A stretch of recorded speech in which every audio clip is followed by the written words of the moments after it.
Hi hello welcome back to kitchen. இன்றைக்கி என்ன பார்க்க போகிறோன்னா பம்பளி மாஸுங்க. இதுக்கு வந்து நாங்கள் பம்பளி மாஸ்னு சொல்லுவோம் பேர். நீங்கள் என்ன சொல்லுவீங்கிறது கமெண்ட் பண்ணுங்கள்.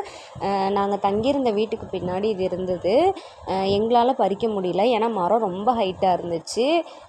சுற்றி முள்ளாவும் வேறு இருந்தது, ஏற முடியல. அப்புறம் வேறு பசங்க 2 பேர் வந்து பறிச்சிட்டு இருந்தாங்க. அப்படியே எங்களுக்கும் ஒரு 4 காய் கொடுத்தாங்க. யாரெலாம் இந்த காய் சாப்பிட்ருக்கீங்கிறது கமெண்ட் பண்ணுங்கள் எனக்கு. ஒரு சில காய் வந்து பிங்க்காக இருக்கும் உள்ள அந்த பருப்பு, ஒரு சிலது வந்து ஒயிட் கலரில் இருக்கும். இது என்ன கலரில் இருக்குங்கிறது தெரியல.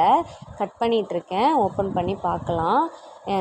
ரொம்ப டெம்டிங்காக இருக்குது, ஏன்னா எனக்கு ரொம்ப பிடிக்கும். இது சாப்பிட நல்லா டேஸ்ட்டாக இனிப்பாக இருக்கும். சாப்பிட்டு முடிச்சதுக்கப்புறம் பார்த்திங்கன்னா வாய் ரொம்ப கசக்கும். காய் அந்தளவுக்கு விளையலைங்க. ஒரு ஓரமாக தான் அந்த பருப்பு வந்து நல்லா முத்தி இருந்தது. மற்றபடி உள்ளெல்லாம் வந்துட்டு அந்தளவுக்கு விளையலை. இருந்தாலும் பரவாயில்ல, கொஞ்சமாக சாப்பிட்டேன். யாரெல்லாம் சாப்பிட்ருக்கீங்கன்னு கமெண்ட் பண்ணுங்கள்.